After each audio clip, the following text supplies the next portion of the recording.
اعوذ باللہ من الشیطان الرجیم بسم اللہ الرحمن الرحیم۔ نمرود کی تباہی۔ حضرت ابراہیم علیہ السلام نے نمرود سے کہا، تو برے کام چھوڑ دے اور توبہ کر کے اللہ کے آگے جھک جا۔ خدا تعالیٰ نے تجھے 400 سال سے بادشاہت دے رکھی ہے اور اسی طرح مجھے ایسے معجزے دیے ہیں جو دین حق پر گواہ ہے۔ تو ہے کہ اب تک اپنے کفر سے باز نہیں آیا اور اپنی نادانی اور گھمنڈ سے خدائی کا دعویٰ کرتا ہے۔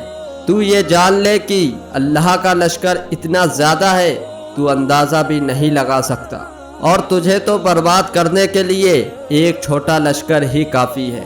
نمرود نے کہا، میں نہیں سمجھتا کہ زمین پر میرے سوا کوئی دوسرا بادشاہ بھی ہے اور میری بارگاہ کے سوا کوئی دوسری بارگاہ بھی ہے۔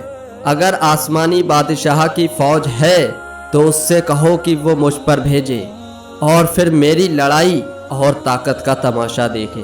حضرت ابراہیم علیہ السلام نے اللہ تبارک و تعالیٰ سے دعا کی اور پھر حضرت جبرائیل علیہ السلام نازل ہوئے اور کہا کہ نمرود سے کہو کہ ہماری فوج آ پہنچی، تو تیار ہو جا اور اپنی فوج لے کر میدان میں جنگ کرنے کے لیے آ جا۔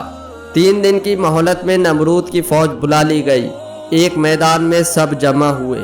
چوتھے روز نمرود کی فوج کے مقابلے میں تنہا حضرت ابراہیم علیہ السلام سامنے آئے۔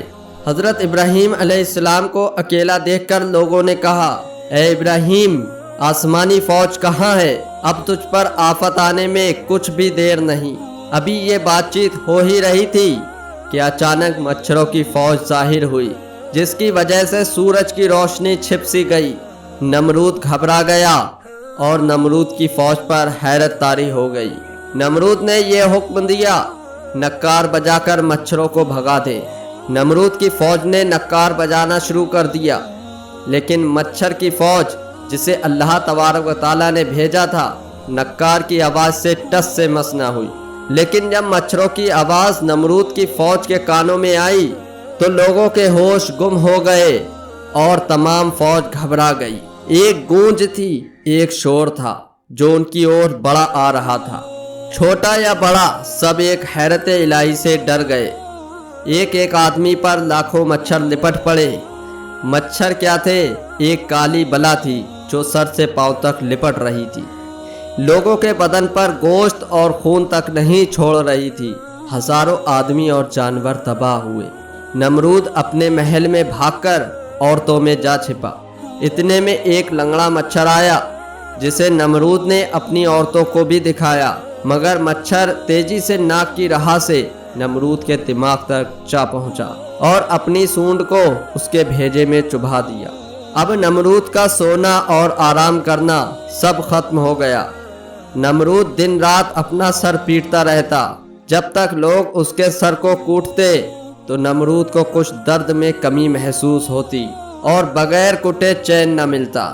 جو بھی نمرود کی مجلس میں آتا تھا تو وہ نمرود کے آگے جھکنے کے بجائے نمرود کے سر پر کچھ نہ کچھ مارتا تھا۔ اس طرح نمرود کو خدا نے اپنے غضب میں مبتلا کر دیا۔ 40 دن کے بعد نمرود اسی درد کی وجہ سے ہلاک ہوا۔ اس کے بعد حضرت ابراہیم علیہ السلام نے خدا کے حکم سے ملک شام کی طرف ہجرت کی۔ لوگوں کی نافرمانی کی وجہ سے انہیں یہ ہجرت کرنی پڑی۔